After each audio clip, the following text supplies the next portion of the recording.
公元前124年春，卫青率领大军奔袭了600-700里，进入匈奴的腹地，大败了匈奴的右贤王。战后，卫青被封为大将军，统领全军。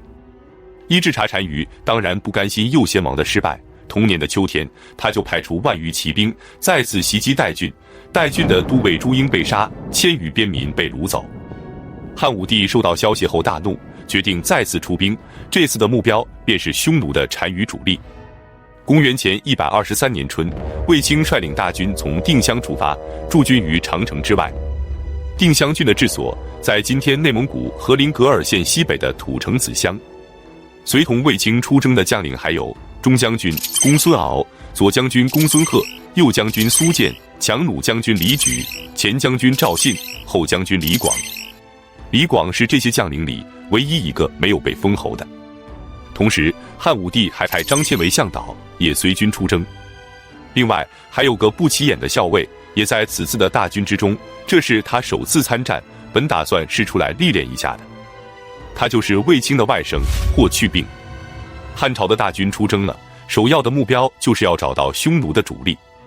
匈奴不像汉朝有坚固的城池和固定的住所，他们是马背上的民族，随着水草而随处迁徙的。匈奴的军队也是单于走到哪里，哪里便是王庭。于是卫青就让各位将领率领着本部人马出征，去寻找单于的主力，并且严令各部出塞不得超过100里，半个月后必须全部返回。半个月的时间里，各路人马均有斩获，共歼敌数千人，然后便返回了大营。但是他们遇到的都只是漠南匈奴的小部落，并没有找到匈奴的主力。1个月后，卫青再次派出将领们北上，这次是以大漠为界进行搜索，但是依然没有找到匈奴的主力，再次攻破匈奴的多个小部落，斩首和虏获了万余人。如此大规模的出兵，单于必定有所防备。于是卫青打算派出一小股轻骑兵前去侦察。派去侦察的是赵信和苏建，他们2人的大军有2万余人，但他们将大部分的人马都留在了后方，只率领了3000轻骑前往。这样既可以灵活快捷的行动，如果遇到了匈奴的主力，也可以快速的撤退回来报信。然而他们这次却真的遇到了伊稚茶单于的主力。可悲的是，伊稚茶也早已知道了他们的行踪，正率领着3万大军提前布好阵，等待着他们。就这样，赵信和苏建率领3000人马钻进了匈奴单于的包围圈。双方厮杀了1日后，因为敌我悬殊太大，汉军的3000人实在是难以支撑了。见汉军败局已定，单于便开始诱降。赵信以前本来就是匈奴的小王，战败后投降的汉朝，所以他对投降匈奴完全没有心理负担，便率领着800名骑兵投降了匈奴。这样一来，就只剩下了苏建的一支孤军，苏建就更难以支撑了，只身一人逃了回来。但逃跑途中，他却没有找到自己的后军。原来后军听说前方战败，赵信还投降了，于是军中便开始大乱。赵信的部下很多都是投降过来的匈奴人，所以听说赵信投降后，他们也准备去找匈奴投降。幸好有一个名叫孟乙的汉军骑士，及时砍杀了几个带头的，才总算稳定局势，将队伍给带了回来。战后，孟乙被封为了关内侯。苏建的队伍则基本都是汉人，听说前方战败，苏建又不知所踪，于是也及时的撤了回来。苏建没有找到自己的后军，就直接逃回了卫青的大营。这一战可谓是损失惨重。就在众人都郁闷的时候，他们还没有发现，此时的军中有一批人已经不见了，此人便是霍去病。霍去病是卫青的外甥，关于他的身世，我们在之前的视频里介绍过，大家可以回头去看，这里就不再赘述了。他从小就喜欢骑马射箭，汉武帝很喜欢他，就想重点培养。汉武帝让他学习《孙子兵法》，但是霍去病认为战场上最重要的就是随机应变，照搬别人的东西太过死板没什么用，所以他压根就不学。所以在古今中外，不学兵法而成为名将的，或许也就他一人了吧。这一年，霍去病只有18岁，还是虚岁。汉武帝想让他跟着舅舅卫青出去历练一下，于是就封他为飘摇校尉，跟随大军出征了。卫青对他没什么要求，也没给他安排具体的作战任务，于是他就带领着800人脱离了大军，独自去寻找战机了。他的部下大多都是匈奴的降族，有4位军侯，分别是高不时、蒲多、邢山、徐自为，每人率领2个百夫长和200名骑兵。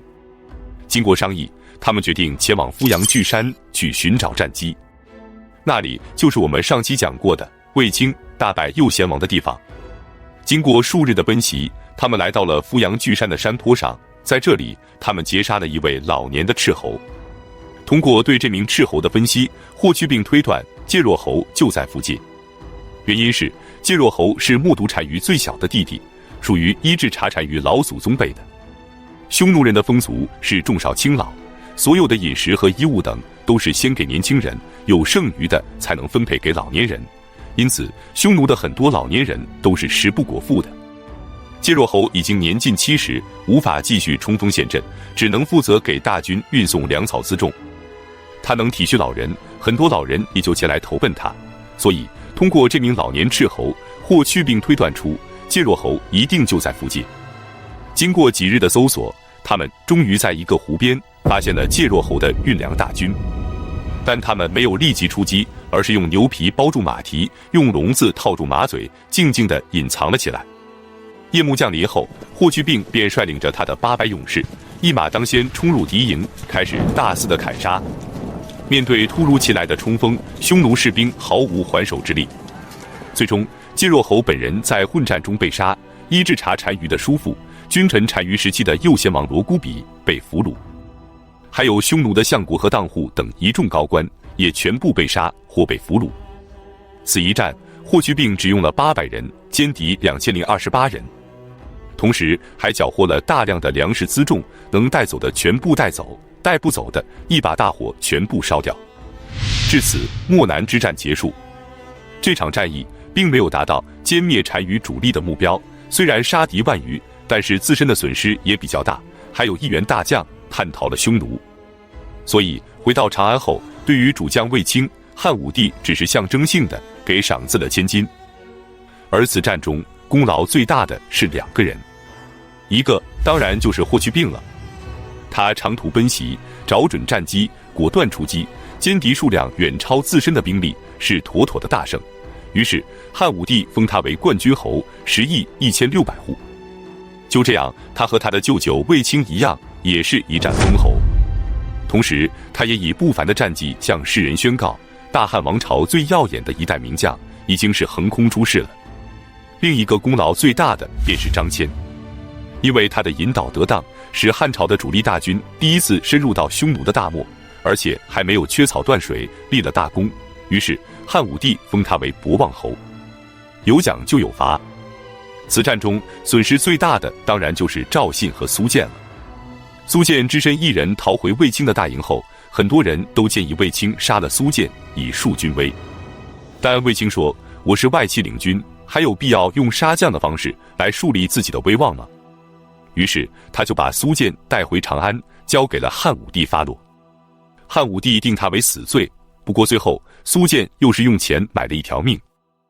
而跟他一起出战的赵信投降匈奴后，伊稚茶单于对他非常的器重，不仅封他为自嗣王，还把自己的姐姐也嫁给了他。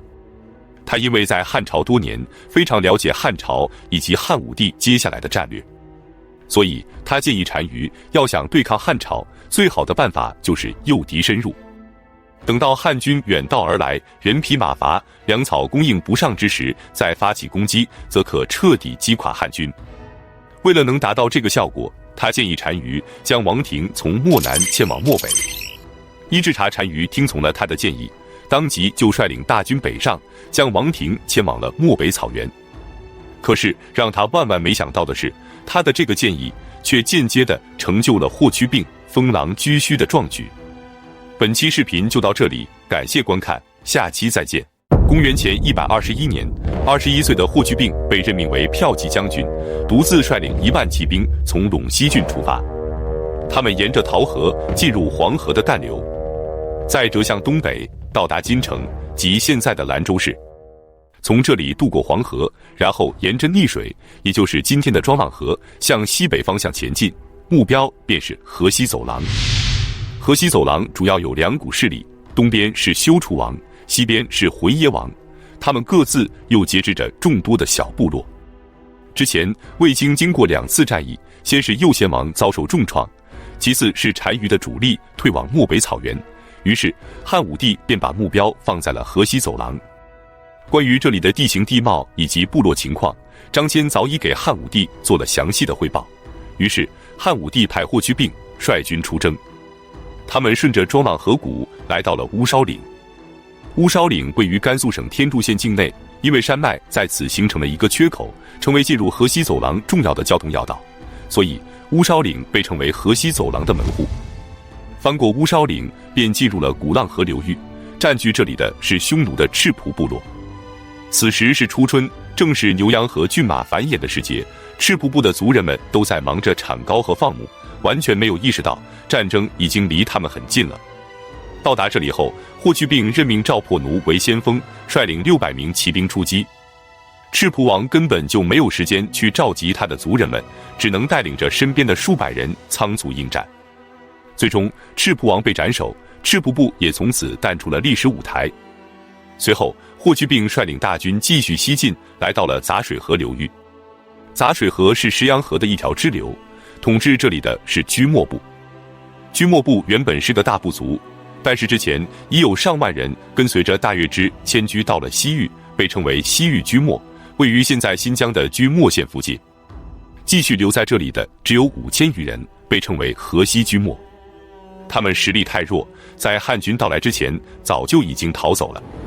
汉军也不去追击，沿着祁连山继续西行，来到了当田部的地盘。当田部的部众也提前就逃上了冷龙岭。再往前便是楚各部。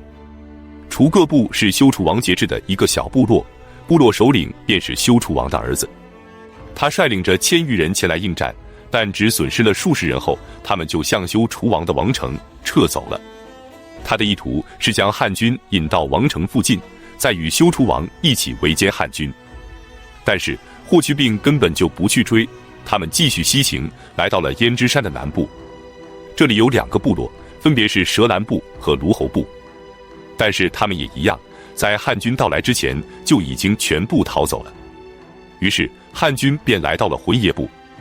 回耶部是河西走廊实力最强的部族，王城位于羌古水西岸，是当初月支人控制河西走廊的时候修建的城池，名为昭武城。由于霍去病的大军行军速度过快，回耶王压根就想不到汉军可以在不击败休楚王的情况下，就如此快速地进入到了自己的地盘。召集人马已经是来不及了，他让自己的儿子率领1000人守城，他自己则亲率2000余骑迎击汉军。结果可想而知，只激战了片刻，回耶王就顶不住压力，率军撤走了。霍去病马上下令攻城，汉军万弩齐发，射向城内，守城的士兵根本没办法阻挡，昭武城轻而易举就被攻破了。此战汉军只损失了数十人，而获得的战利品却是异常的丰厚，不仅俘虏和斩杀了1000余人，而且在这些俘虏里竟然还有回耶王的王子、相国、都尉等一大批的重量级人物。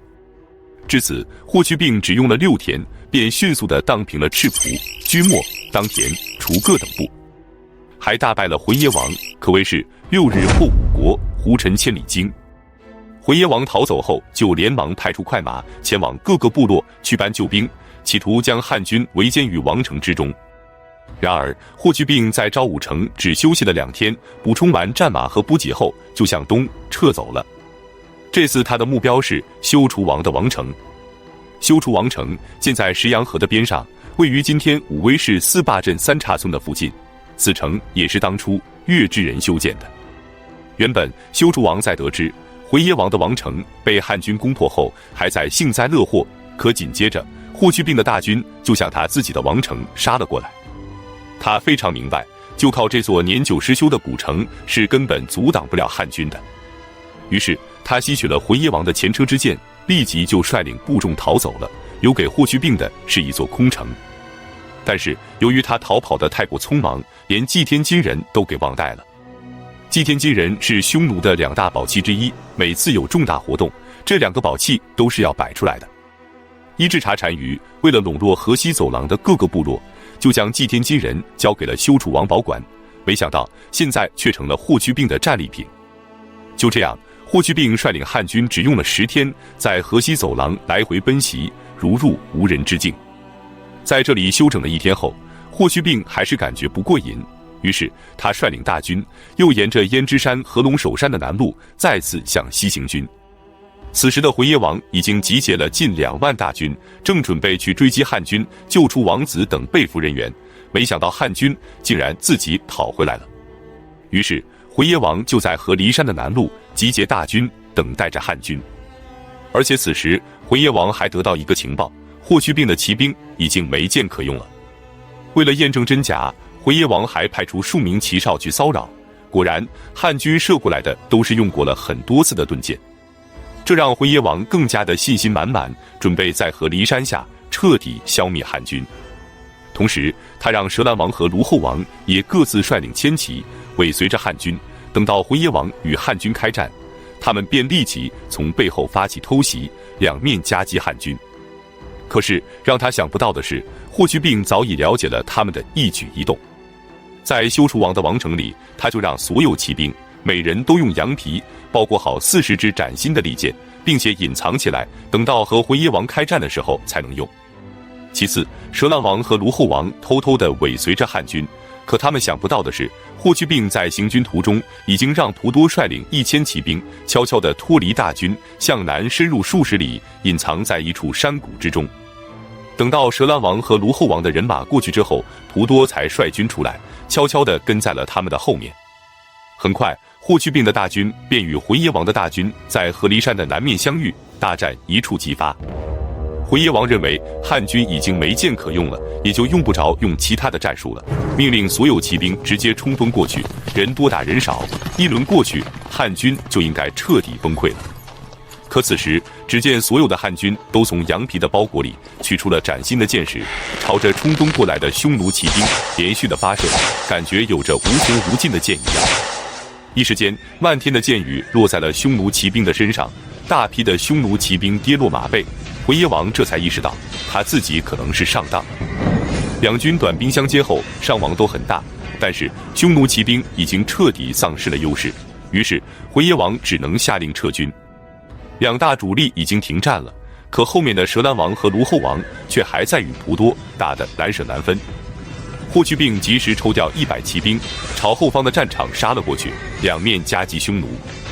舌兰王和卢后王见状，不敢继续恋战，策马便逃，汉军则穷追猛打。最后舌兰王身中数箭而亡。卢后王负伤后本想下马投降，却被蒲多一刀就结果了性命。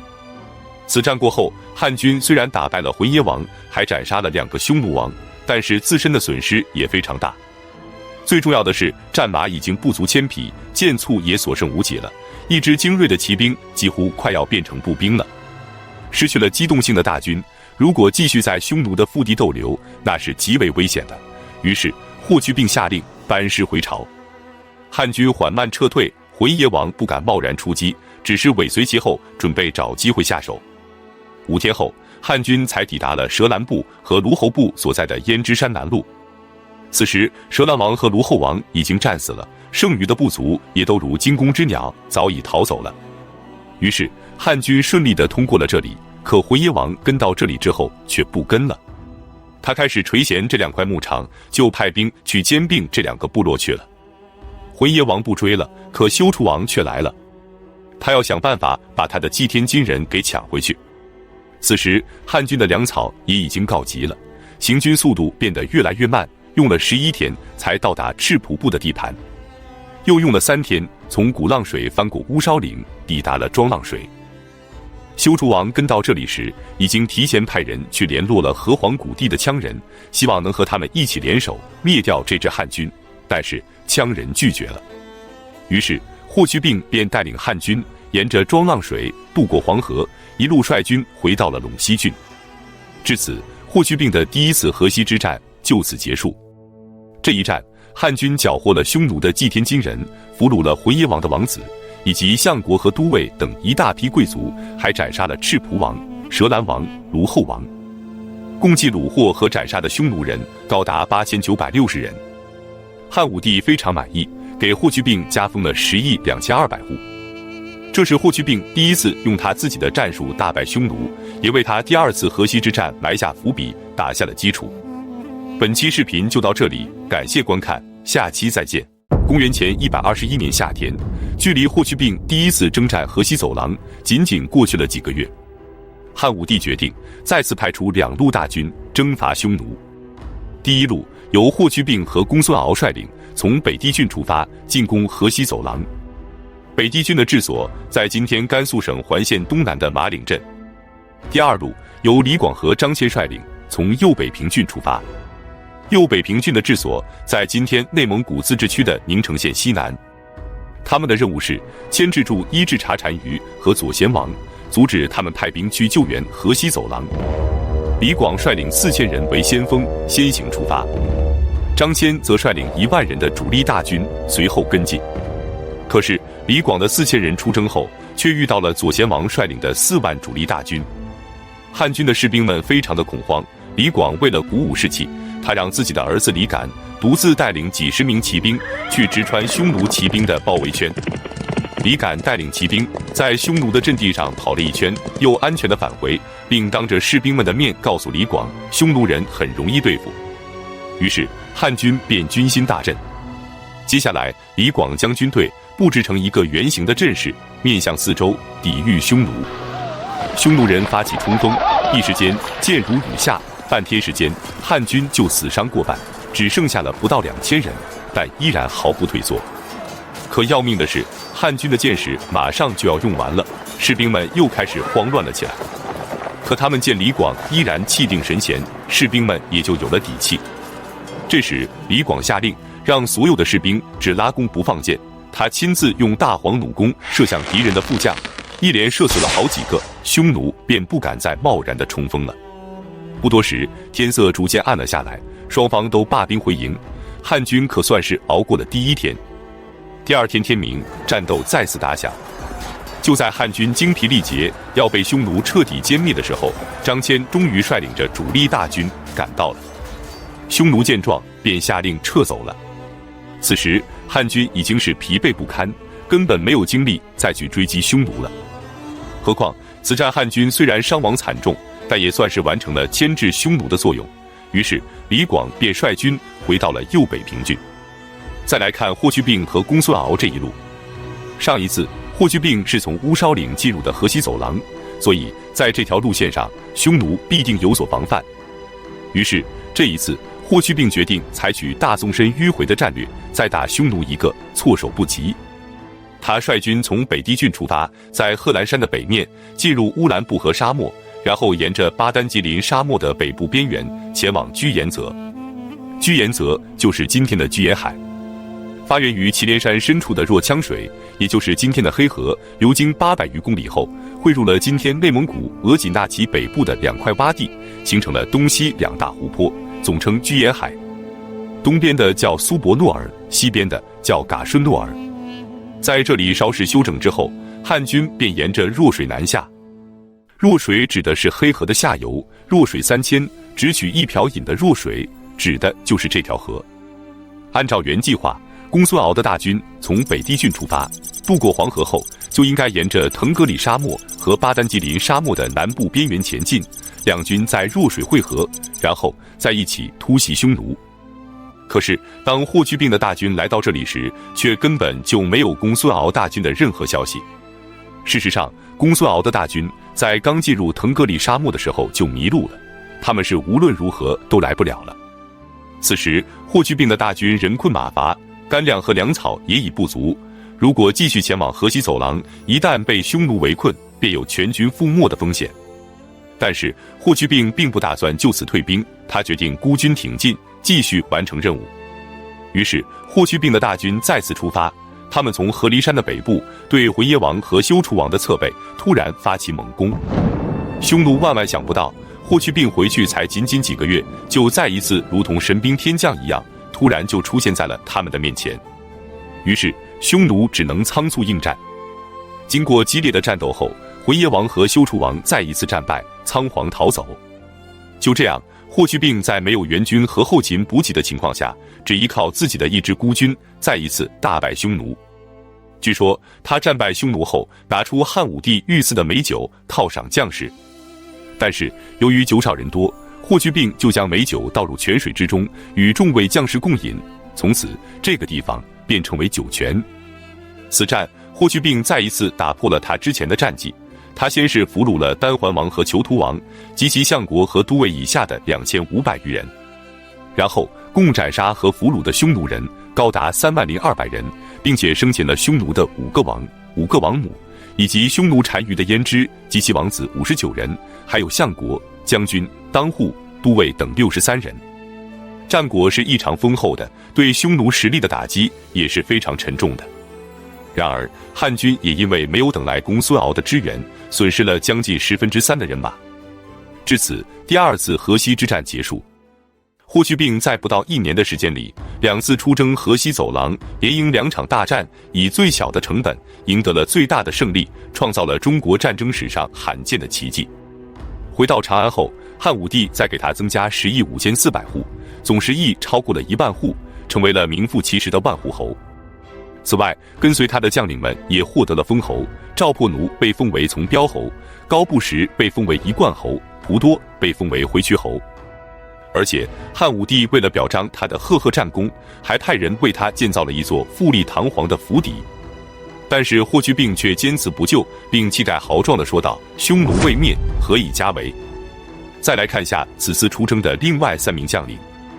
张骞因为没有按时率军赶到，失期当斩，定为死罪，最后交钱赎罪，被废为了庶人。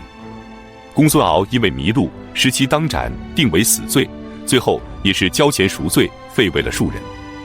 李广虽然损兵过半，但是他以少打多，将功赎罪，不赏也不罚。霍去病这边是加官进爵，名扬四海，可匈奴的伊稚茶单于却被气的是暴跳如雷。他派人到河西走廊去邀请回耶王和休楚王前往龙城赴宴。回耶王和休楚王很清楚，他们只要去了，就必定是死路一条。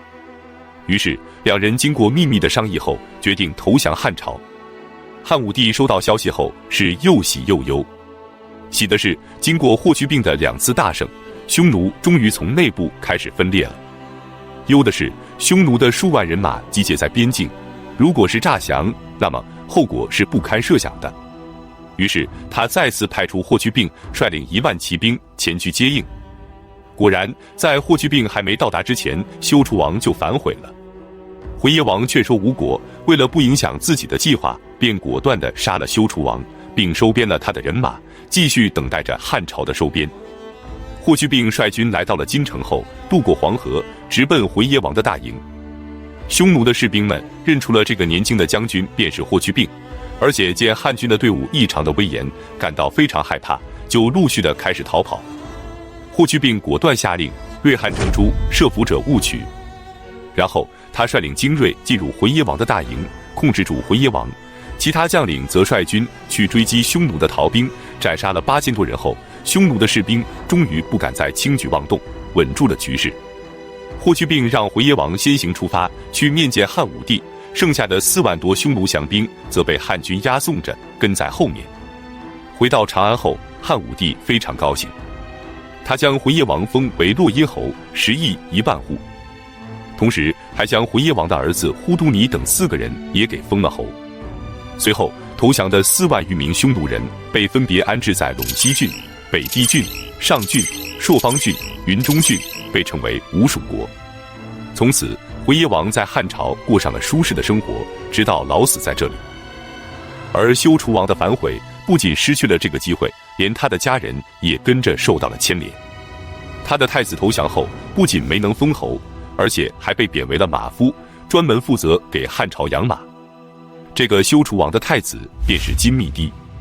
后来因为一次偶然的机会，他被汉武帝赏识，成为了汉武帝钦定留给汉昭帝的4大辅臣之一。具体的详情我们之后再讲。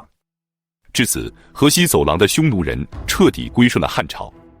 不久之后，汉朝派人前往河西走廊，召集匈奴的部众20余万，赶着牛羊迁往长城之内。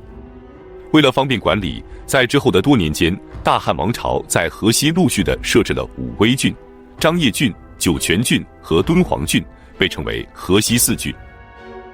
从此，河西走廊被汉朝控制，对后世影响深远，而且隔断了匈奴与西羌的联系，从而加强了汉朝与西域诸国的联盟，进一步地削弱了匈奴的势力。本期视频就到这里，感谢观看，下期再见。公元前119年春天，汉武帝决定出动10万骑兵，兵分2路，去漠北草原找伊稚茶单于决战，彻底解决匈奴的后患。一路由卫青统领，同时任命赵义基为右将军，曹襄为后将军，公孙敖为校尉，兵力共计5万，从代郡出发，去攻击匈奴的左贤王。代郡的治所在今天河北省玉县的代王城。另一路由霍去病率领，从定襄郡出发，去攻击伊稚茶单于的主力。定襄郡的治所在今天内蒙古和林格尔县西北的土城子乡。霍去病的军中没有配备皮将，但他统领的骑兵都是经过精挑细选、敢于力战的精兵，其中就有李广的儿子李敢。为了确保此战的胜利，汉武帝又征集了私人的马匹4万匹，步兵数十万，负责转运粮草辎重，保障大军的后勤补给。大军已经部署完毕，可老将李广却多次上书请求出战。李广从14岁参军，现在已经是60多岁的老人了。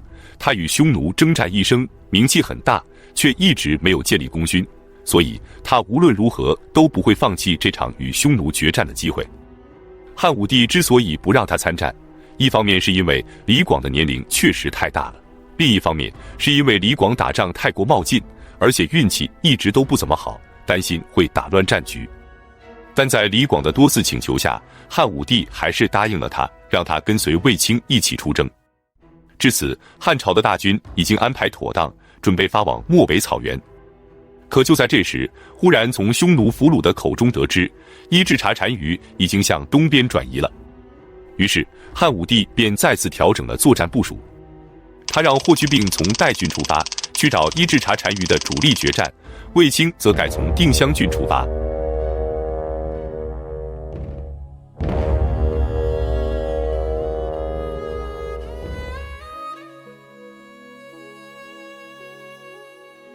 卫青率领大军出关后不久，就抓住了一个匈奴的俘虏，从他口中得知，伊稚茶单于其实并没有东去，而且就在卫青大军的正前方。卫青非常高兴，决定兵分2路去找单于的主力决战。他让李广和赵义基合兵一处，从东边迂回包抄，他自己则亲率主力去正面迎战单于，并且将公孙敖调为了前将军。李广得知后异常的气愤。李广一直都是打头阵的，可卫青却将他调开，把建功立业的机会留给了自己的好兄弟公孙敖。就这样，李广就很不情愿地率军从东路前进，卫青则率领主力向西北进发。那么，伊稚茶单于真的没有向东边转移吗？其实，这个情报是准确的。刚获知汉朝要大规模进军的时候，伊稚茶单于确实准备向东边转移的。但是在赵信的劝说下，他就改变了主意。赵信是从汉朝投降过来的，所以他对汉朝的情况了如指掌。他告诉单于，汉朝的大军要想征战漠北，就必须越过茫茫的大漠和戈壁，单程的距离就有2000多里。几十万大军要走这么远的路，后勤补给是十分困难的。何况，就算他们能够到达漠北，无论是将士还是战马，必定会疲累不堪。匈奴大军只要以逸待劳，等他们到达漠北，立足未稳，人疲马乏之时，突然杀出，则汉军必败。于是伊稚茶单于便听从了赵信的计策，将粮草辎重全都转移到更北方的赵信城，然后整顿兵马，等待着汉军的到来。卫青率领大军行走了1000余里后，终于发现了伊稚茶单于的主力大军。此时汉军是千里奔袭而来，确实疲惫不堪，而匈奴的将士们则严阵以待，士气高昂，随时准备发起冲锋。大战一触即发，可让卫青苦恼的是，李广和赵义基的大军一路上都杳无音信，完全不了解他们的动向。可战争马上就要开始了，已经等不了他们了。于是卫青下令用武钢车围成一个坚固的阵地。所谓武钢车，就是四周以及车顶都用厚皮革覆盖，能够阻挡箭矢穿透的一种战车。武钢车围好后，汉军的兵马就可以潜伏在阵地之中，匈奴的骑兵无法突破。然后卫青派出5000人马出阵迎敌，匈奴也派出1万骑兵应战，双方你来我往，对冲砍杀，一直激战到黄昏，双方士兵都死伤无数。这时突然狂风大作，沙石扑面，交战的双方连眼睛都睁不开，也看不清对方的情况，但战争并没有停歇，继续胡乱地砍杀着。可卫青却及时地抓住了这个机会，命令武钢车里的骑兵兵分2路，从左右2翼向伊稚茶单于的后方主力包抄过去。匈奴人完全没有意料到会有这种情况发生，也没有组织起有效的反攻。很快，匈奴的骑兵就开始溃败了。伊稚茶单于见败局已定，只带领着几百人成功突围，然后朝着西北方向逃走了。可双方的将士们还在拼死击杀，一直战到天黑，双方的死伤人数相当。随后，匈奴的士兵们也得知了单于逃走的消息，于是便无心恋战，开始四处逃散。此时，一个校尉告诉卫青，他从抓到的俘虏那里得知，伊稚茶单于在天还没黑的时候就已经逃走了。卫青连忙派出轻骑兵连夜追击，他自己也率领主力紧随其后。等天快亮的时候，汉军已经追出了200多里地，来到了燕然山，也就是今天的杭爱山。杭爱山的南部支脉叫智岩山，也就是今天外蒙古的纳柱特山。追到这里时，单于没有追到，却误打误撞地发现了赵信城。这座城是赵信主张修建的，因此被称为赵信城，位于色棱格河的支流哈努伊河的中游。之前，匈奴已经将所有的粮草辎重全都存放在了这里。于是卫青进城后，让将士们吃饱喝足，停留了1天后，便将这座城池以及剩余的粮草全部都给烧毁了，然后班师回朝。此一战共斩杀和俘虏了匈奴士兵达19000多人，战果丰厚。当然，自身的损失也不小。卫青的仗已经打完了，可李广和赵义基的东路军还是没有任何消息。事实上，他们早就迷路了。直到卫青率领大军越过大漠后，才传来消息，李广和赵义基找到了。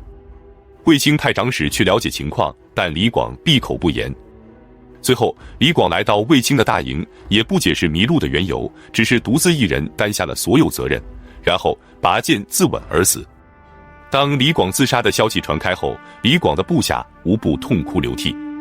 汉朝的百姓知道后，无论老壮，皆为其落泪致哀。他一生征战匈奴，大小几十战，可到死也没有被封侯，所以唐朝的王勃在诗里写道：“冯唐易老，李广难封。”卫青的战争结束了，我们再来看下霍去病的情况。他们从代郡出关后，与右北平郡的太守陆伯德会师，然后合兵向北前进。在深入漠北的过程中，霍去病只携带了少量的粮草辎重，急速行军，行进了2000余里。刚穿过大漠后，便与左贤王率领的主力大军遭遇，大战一触即发。霍去病指挥汉军发起了猛烈的攻击，左贤王抵挡不住，只带领着少量的亲兵逃走了。霍去病率军继续追击，俘虏了单于的大臣张渠，诛杀了北车齐王，又转攻左大江双，缴获了敌人丢弃的军旗和战鼓无数。然后越过南侯山，渡过公鲁水及现在的克鲁伦河，又俘虏了屯头王和韩王等3人，以及将军、相国、当户、都尉等83人。然后继续追击左贤王，一直追到了狼居胥山。狼居胥山就是今天外蒙古首都乌兰巴托东边的肯特山，这是匈奴的圣地。每年的正月以及5月和秋季，匈奴都会在狼居胥山举行祭祀典礼，祭天地，拜日月。于是霍去病也在这里用汉朝的礼仪祭祀了天神，在孤眼山祭祀了地神，然后率军来到了北海，也就是今天俄罗斯的贝加尔湖。这便是所有武将都难以逾越的功勋——封狼居胥。在中国的历史上，一共有7个人举行过封禅，他们分别是秦始皇、汉武帝、光武帝刘秀、唐高宗李治、唐玄宗李隆基、宋真宗赵恒以及霍去病。前面6位都是皇帝，唯有霍去病只是一位将军。此一战，霍去病以1万人的代价，共歼灭匈奴70443人，使左贤王部的精锐几乎损失殆尽。至此，漠北之战结束。漠北之战是汉武帝时期对匈奴发动的最大规模的一场战役，双方都付出了惨重的代价。汉朝方面出征时的14万匹战马，回来的只有不到3万匹。关于人员的伤亡，史书中没有记载，但是通过战马的损失，士兵的伤亡也不会太小。而匈奴的损失就更大了，仅被歼灭的士兵就有9万多人，使匈奴的整体实力元气大伤。更狼狈的是，伊稚茶由于被卫青追得太狠，导致与部下失联了10多天，部下都以为他已经战死了，于是就推举了右路离王继承了单于。可10多天后，伊稚茶竟然回来了，右路离王只能又让位给他。可见此战让匈奴产生了怎样的混乱和狼狈。由于匈奴的大批有生力量被歼灭，大批物资被焚毁，伊稚茶单于不敢再继续留在漠北，率领部众向更西北的方向撤走了，于是便出现了漠南无王庭的局面。至此，危害汉朝100余年的匈奴边患基本得到了解决，匈奴部族也从此开始衰落。回到长安后，汉武帝极为满意，封卫青和霍去病同为大司马，而且再给霍去病增加10亿5800户。他的很多部下也被封侯受赏，其中就有李广的儿子李敢。李敢因为跟随霍去病杀敌有功，被封为关内侯，完成了他父亲李广一生都未达成的夙愿。但是卫青因为李广和赵义基迷路，未能按时到达，导致战果受损，而且还让伊稚茶单于给逃走了。于是卫青除了被封为大司马外，再无其他封赏。本期视频就到这里，感谢观看，下期再见。上期我们讲到，公元前119年的漠北之战，卫青大败伊稚茶单于，霍去病封狼居胥。但在这场战役中，老将李广却因为迷路而延误战机，自杀身亡。李广的第3子李敢因为跟随霍去病杀敌有功，被封为了关内侯。这场战争结束了，可他们之间的恩怨并没有结束。原因是李敢一直认为他父亲李广的死跟卫青脱不了干系，于是就怀恨卫青，找了个机会袭击卫青，将卫青给打伤了。卫青一直就是一个低调和宽厚的人，他同情李敢，选择了忍让，将此事给隐瞒了下来。可后来还是被他的外甥霍去病给知道了。漠北之战的第2年，也就是公元前118年，汉武帝召集大臣们在甘泉宫打猎，李敢也一起陪同。甘泉宫位于今天淳化县铁王乡梁武帝村。没想到在打猎的过程中，霍去病一箭就将李敢给射死了。汉武帝为了维护霍去病，就下诏解释说，李敢是在打猎的时候被鹿给撞死的。漠北之战的第3年，也就是公元前117年9月，霍去病去世，年仅23岁。关于他的死因，众说纷纭，不过都只是猜测，因为在史书中并没有详细的记载。关于他的年龄，在评论区也有争论，但其实霍去病的出生年份和死亡年份是没有争议的，只是10岁和虚岁的区别，大家可以自己算一下。总之，一代战神就这样英年早逝了。汉武帝得知后痛惜万分，当即发动延边5郡的匈奴移民为他护灵，同时召集工匠为其在茂陵附近营造一座类似于祁连山形状的坟冢，安葬这位大汉战神。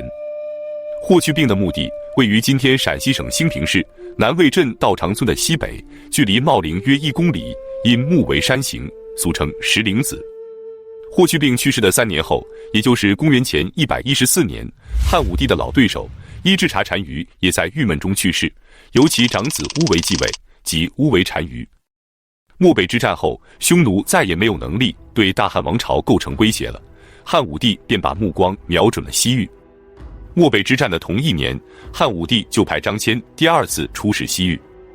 这时河西走廊已经归属汉朝，张骞再也不用担心会有匈奴前来捣乱了。张骞此次出使的阵容是非常豪华的，他率领的副使及随从就有300多人，携带的牛羊有数万只，黄金、钱币、绸缎等货物更是价值数千万钱。我们前面讲过，漠南之战的时候，张骞跟随卫青出征，因为他熟悉匈奴的地形，使大军可以顺利地找到水源和草地，立了大功，被封为博望侯。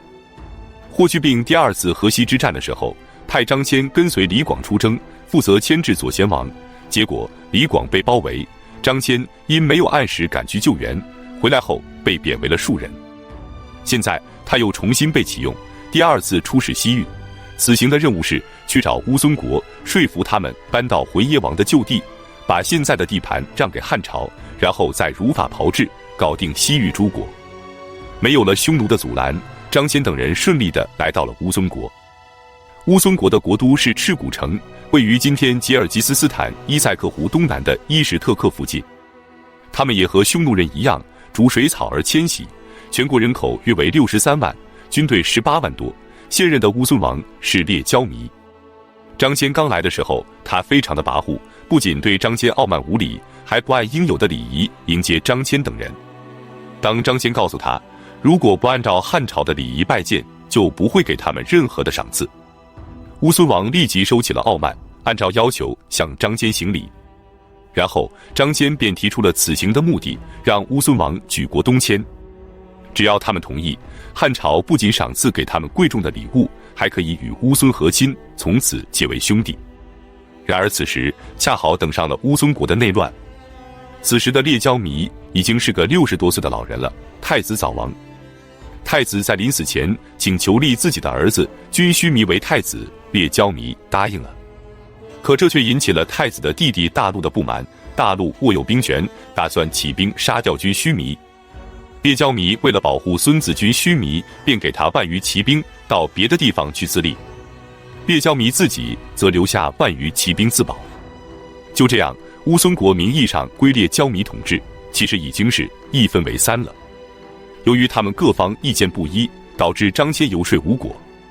在与乌孙国谈判的过程中，张骞还派出副使，分别前往大渊、康居、月支等国去商议。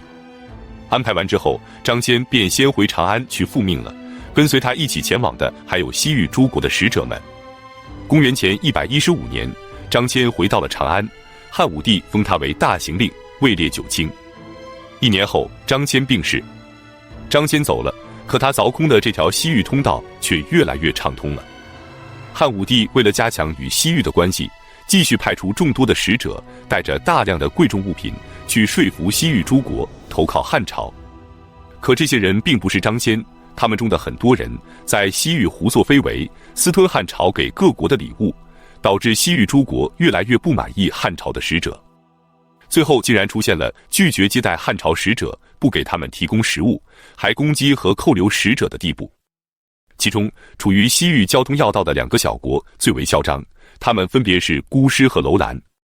于是汉武帝决定发兵西域。公元前108年，汉武帝任命赵破奴为凶河将军，王辉为中郎将，李广利为监军，出征楼兰与姑师。这次的主将赵破奴，我们在霍去病第一次出征的时候就提到过他。他是跟随霍去病成长起来的一员战将。现在霍去病不在了，这个重任就只能交给他了。在沙漠里行军是极易迷路的，而且沿途的补给十分困难。骑兵还可以随身携带干粮和水袋，可战马却需要有充足的草场和水源。而沙漠中的绿洲，一方面极难寻找，就算找到了，面积也都不大，因此不能出动大规模的军队穿越这里。于是此次出征，赵破奴就只率领了700精兵前往。楼兰国位于塔里木盆地东部的罗布泊附近。罗布泊虽然现在是干涸的戈壁，但在当时是个很大的湖泊。楼兰国是塔里木盆地的东边出入口，处在汉朝通往西域诸国的必经之路上，所以在西域诸国中是个非常重要的小国。赵破奴率军来到楼兰国的时候，楼兰国完全没有意识到战争的来临。夜幕降临，赵破奴突然发起攻击，楼兰王无法抵挡，也来不及逃跑，只能献城投降。至此，这个后世无数次出现在诗歌里的地方，第一次被汉朝征服。楼兰投降后，接下来便是姑师了。姑师国位于吐鲁番盆地，国都是交河城，位于今天新疆吐鲁番的西北，也是处在汉朝通往西域的交通要道上。当赵破奴率军到达这里的时候，姑师国也并未设防，汉军便一举攻破了交河城。姑师王则闻风而降，愿意归附汉朝。从此，汉朝将姑师改称为居师，并分成了8个小国。至此，赵破奴圆满地完成了任务。回到长安后，汉武帝封他为卓野侯。此战过后，西域各国都深受震撼，特别是乌孙国。而且，此时跟随张骞去往长安的使者们也回到了乌孙，他们见识了汉朝的强盛以及长安的繁华，就劝说乌孙王与大汉结盟。匈奴的单于知道乌孙准备亲近汉朝后，就威胁乌孙要派兵攻打。这下乌孙彻底慌了，赶紧请求与汉朝联姻，寻求支援。于是同年，汉朝将刘细君公主下嫁给乌孙王，两国和亲。关于刘细君公主，我们简单的介绍一下。她的父亲是江都王刘建，是个荒淫无度的诸侯王。他不仅奸淫父亲留下来的10多个姬妾，还与已经出嫁的亲妹妹通奸。后来又密谋造反，事情败露后畏罪自杀。之后，他的同党被诛杀，家人被弃市，而只有一个幼女因为年龄太小，幸免于难。这个幼女便是刘细君。她远嫁乌孙，被列交弥封为了右夫人。匈奴的单于听说后，也把自己的女儿嫁给了列交弥，被封为左夫人。列交弥已经60、70岁了，乌孙王的这个位子，他想留给自己的孙子君须弥。同样想留给自己孙子的还有汉朝的公主刘细君。但是汉朝是讲究礼义廉耻的，刘细君宁死不从，给汉武帝上书。可汉武帝回信说，从其国俗，欲与乌孙共灭胡。于是为了国家大义，刘细君只能答应。几年后，列交弥去世，由他的孙子君须弥继位。他除了继承王位，也继承了他爷爷的右夫人刘细君。又过了几年，刘细君病死，汉武帝又把楚王之女解忧公主嫁给了君须弥，继续维持两国的关系。这为牵制匈奴以及拉拢西域诸国起到了非常重要的作用。本期视频就到这里，感谢观看，下期再见。